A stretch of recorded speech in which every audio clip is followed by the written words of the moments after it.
Assalamualaikum warahmatullahi wabarakatuh. Perkenalkan, di sini saya Muhammad Amrul Triwinarto dengan NIM 0821111333 Pada video yang kali ini kita akan membahas mengenai persoalan pada nomor 3 ujian Fisika Komputasi 2. Langsung saja saya akan share screen.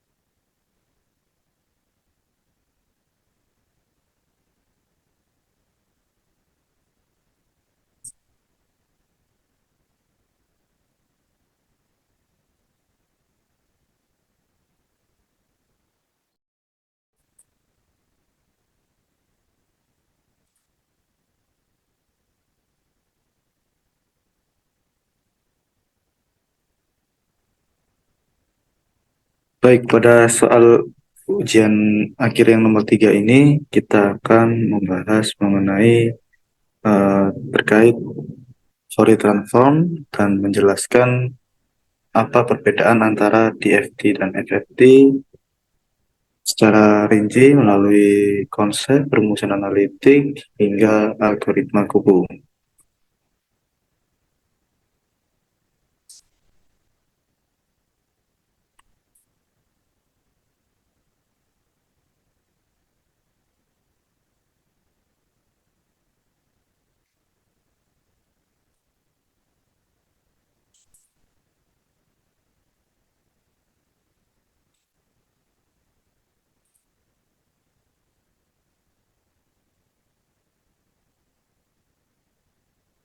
Baik, transformasi Fourier adalah sebuah teknik matematis yang digunakan untuk menganalisis fungsi kompleks dalam domain frekuensi.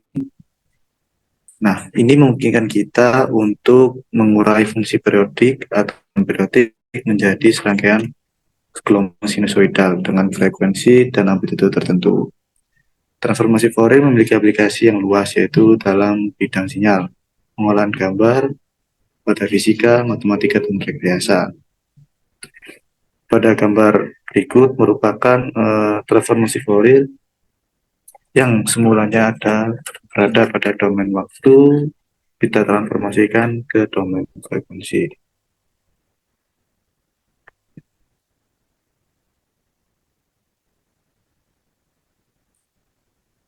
Pada gambar selanjutnya kita diperlihatkan fungsi frekuensi pada domain waktu, di mana pada domain tersebut terdapat superposisi gelombang yang terbentuk dari beberapa jenis gelombang. Ya. Kemudian dengan memanfaatkan transformasi Fourier, maka kita bisa mengkategorikan jenis tiga gelombang tersebut berdasarkan amplitudonya. Dan kita rubah yang semula pada domain waktu menjadi domain frekuensi.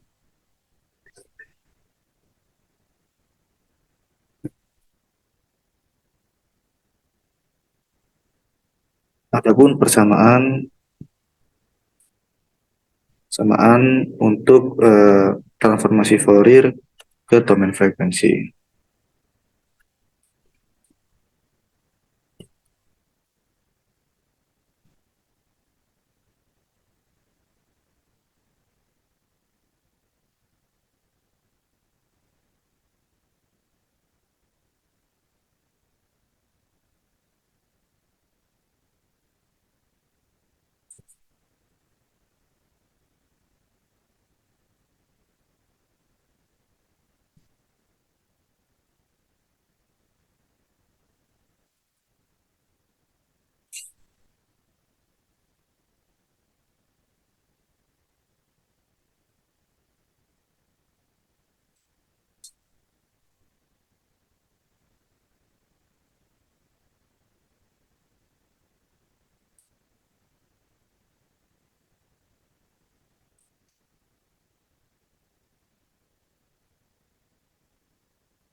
Nah, pada persamaan yang saya tuliskan ini dapat terlihat bahwasanya fungsi dari untuk dimensi frekuensi yaitu f omega, dan sedangkan untuk domain waktu yaitu fungsi terhadap t. Di sini ketika kita akan memberikan sebuah inputan, maka akan berada pada input domain waktu yaitu satu dimensi, dan kemudian akan melakukan output juga satu dimensi pada domain frekuensi. Ini merupakan ranah dari area analitik untuk transformasi Fourier. Selanjutnya kita akan membahas mengenai secara numerikal.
Nah, pada penyelesaian secara numerikal untuk transformasi Fourier di sini kita rubah bentuknya, di mana data tersebut akan diambil dari nilai sejumlah n data yang mewakili dari domain waktu tersebut, yaitu mewakili dari minus tak berhingga sampai dengan plus tak berhingga. Selanjutnya ini merupakan terdapat bentuk penyelesaiannya dari persamaan berikut.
Nah, untuk lebih sederhananya persamaan sebelumnya kita ubah, di mana eh, pada area cos ini merupakan hasil untuk real, sedangkan yang untuk sin merupakan bagian dari imajiner.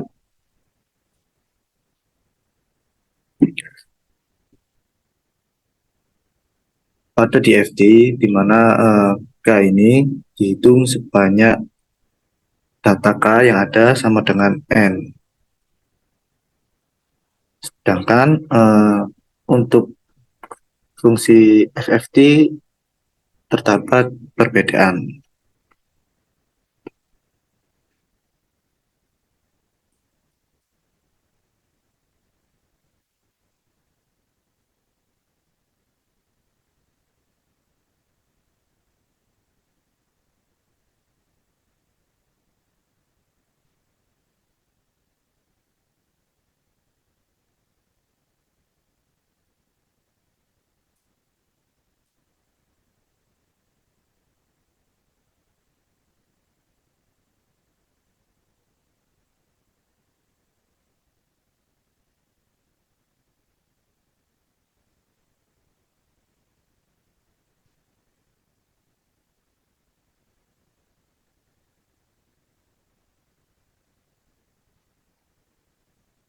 Baik, pada gambar grafik yang ada di sini merupakan bentuk dari grafik cosinus dan juga sinus, di mana jika kita lihat bentuk grafik pada area cosinus ini merupakan bentuk yang simetri.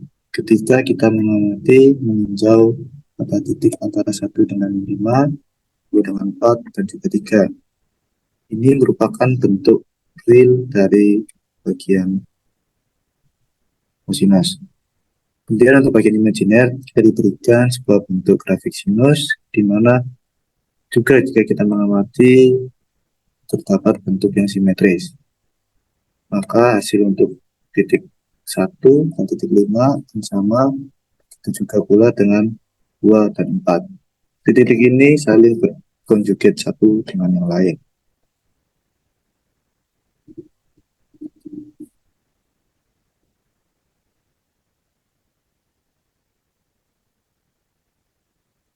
Sebagaimana jika kita menyelesaikan sebuah persamaan transformasi Fourier menggunakan DFT, kita akan menghitung seluruh nilai yang muncul pada masing-masing titik.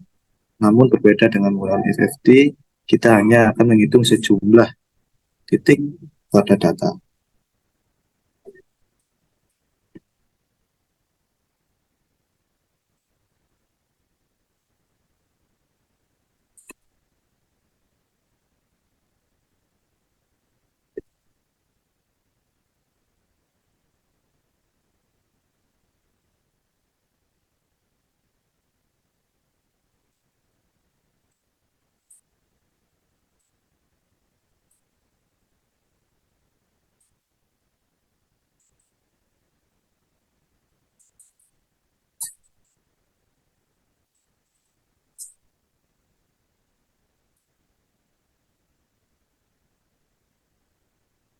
Seperti yang saya bilang, yaitu FFT hanya akan menghitung sejumlah data dari persamaan sebelumnya, maka kita dapat memisahkan mana data yang dihitung dan juga mana data yang dicocokkan. Ini merupakan keunggulan dari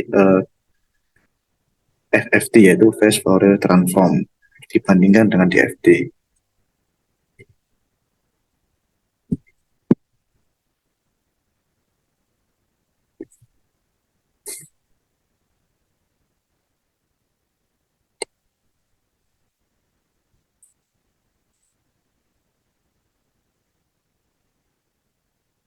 Jika dituliskan untuk data yang dihitung pada bentuk seperti ini, dan sedangkan data dicocokkan bentuk seperti ini, maka kita akan mendapatkan bentuk persamaan yang berbeda lagi.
Maka persamaan yang saya maksudkan di sini yaitu di mana untuk data yang dihitung yaitu eh, n per 2 dikurangi satu untuk bagian yang data dihitung.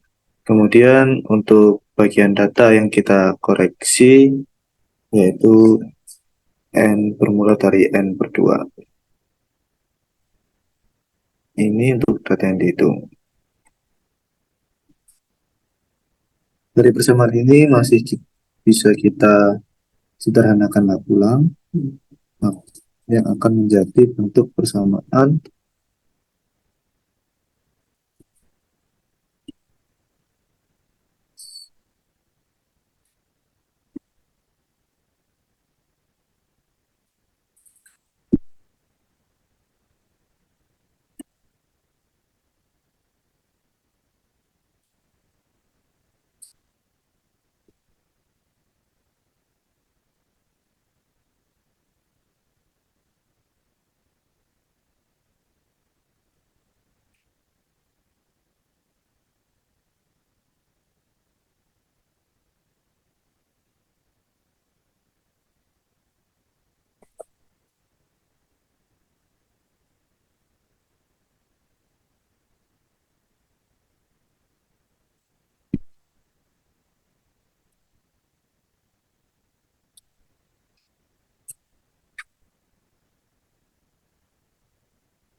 ini merupakan bentuk yang lebih sederhana dari persamaan yang sebelumnya.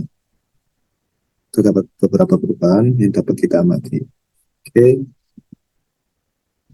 di mana ketika nilai untuk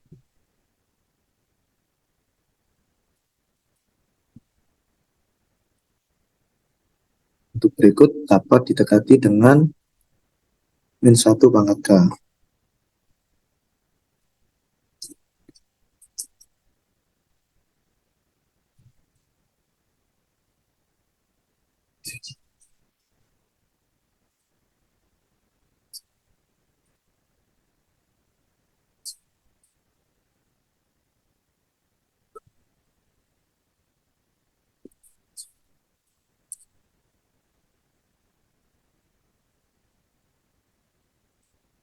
Di mana nilai K ini hasilnya akan menghasilkan min 1 ketika ganjil dan akan menghasilkan 1 ketika tidak genap. Maka untuk mendapatkan ganjil dan genap, kita tuliskan untuk bentuk persamaan yang genap terlebih dahulu, lalu ganjil.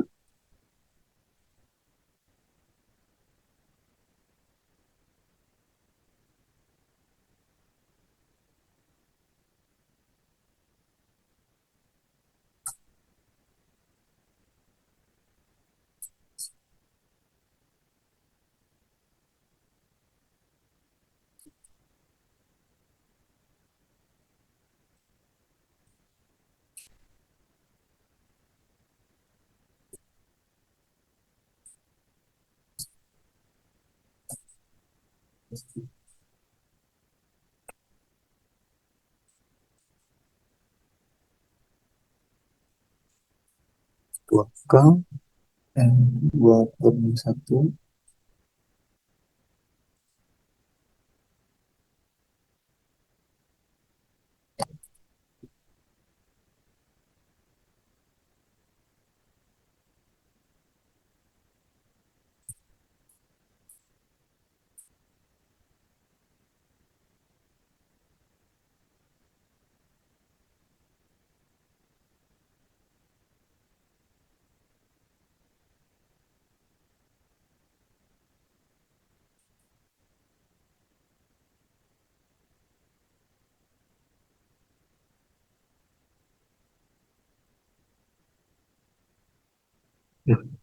Berikut adalah hasil dari untuk nilai K sama dengan satu, di mana yaitu menghasilkan angka satu. Ya, jika K itu genap, maka akan menghasilkan nilai sama dengan satu. Sedangkan untuk yang kecil,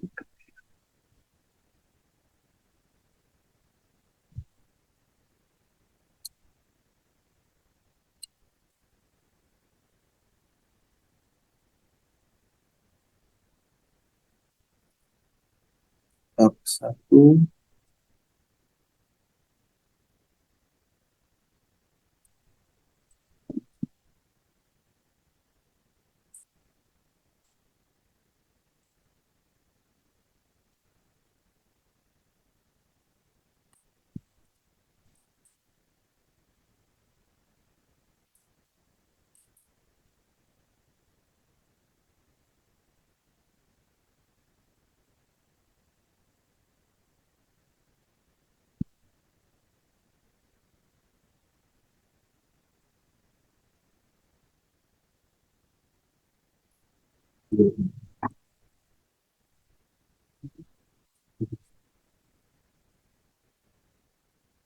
nah ini merupakan bentuk dari persamaan jika nilai K itu ganjil. Maka didekati hasil yang satu. Pada keterangan persamaan kenatan ganjil ini masih bisa dapat kita ringkas, yaitu dengan merubah bentuk dari persamaan Fn plus Fn bla bla ini menjadi sebuah simbol baru, yaitu Gn, sedangkan untuk fungsi ganjil kita simbolkan baru dengan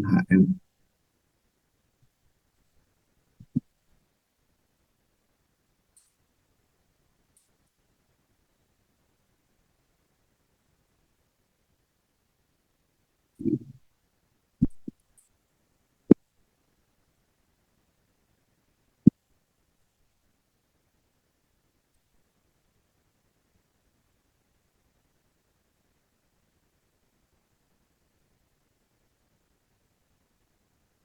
Maka kita akan memiliki bentuk persamaan yang akan menjadi dasar dari FFT itu sendiri.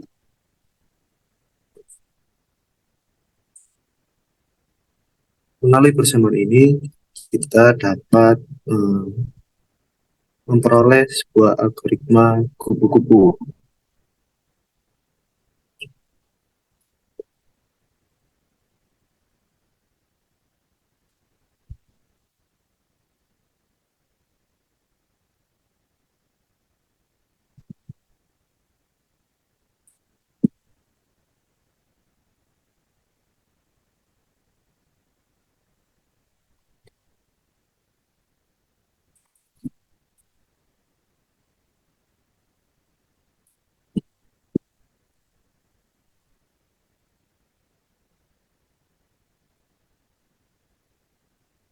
Jika kita lihat di sini, algoritma kupu-kupu tersebut berjalan di mana nilai F0 merupakan hasil dari penjumlahan B1 ditambahkan dengan nilai B2.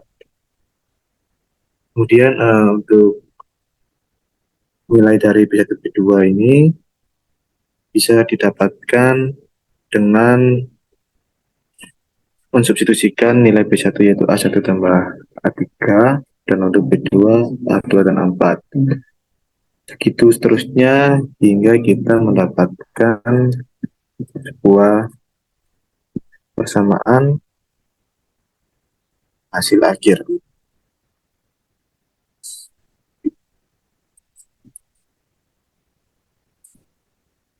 seperti berikut.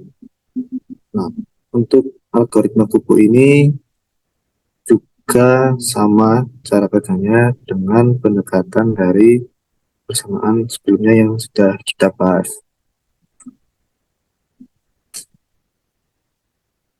Baik, selanjutnya kita akan membahas mengenai pengodingan yang ada.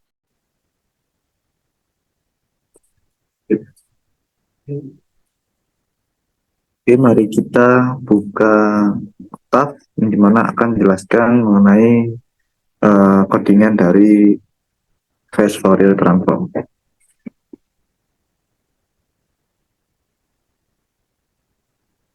Baik, di sini uh, terdapat inisiasi dari setiap gelombang yang akan membentuk superposisi, di mana U1 ini akan menggambarkan untuk gelombang yang pertama, U2 gelombang yang kedua, dan U3 adalah gelombang yang ketiga.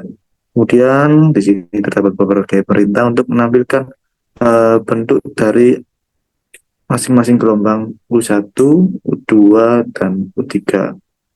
Kemudian jika terjadi superposisi di antara ketiga gelombang tersebut juga diplotkan. Kemudian di sini merupakan uh, numerikal dari persamaan yang kita dapatkan tadi ya. Kemudian kita plot bagaimana uh, FFT ini memecah dari superposisi gelombang yang nantinya akan didapatkan frekuensi-frekuensi tertentu yang menyusun dari superposisi tersebut. Mari kita run.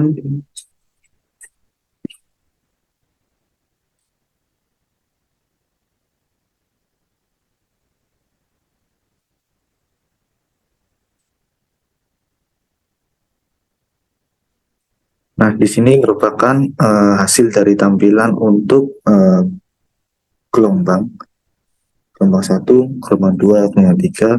Dari tiga gelombang ini nantinya akan membentuk sebuah superposisi di mana yang akan digambarkan seperti grafik ini, yaitu superposition wave yang terbentuk dari tiga gelombang. Kemudian kita menggunakan metode FFT tadi, ya dapatkan hasil seperti berikut. Hasil ini mengidentifikasikan di mana dari superposisi tersebut terdapat tiga jenis gelombang dengan frekuensi tertentu yang dapat kita amati seperti ini. Ini adalah akhir dari presentasi mengenai phase Fourier transform, di mana dalam numerikal akan didapatkan lebih cepat dibandingkan dengan DFT. Terima kasih.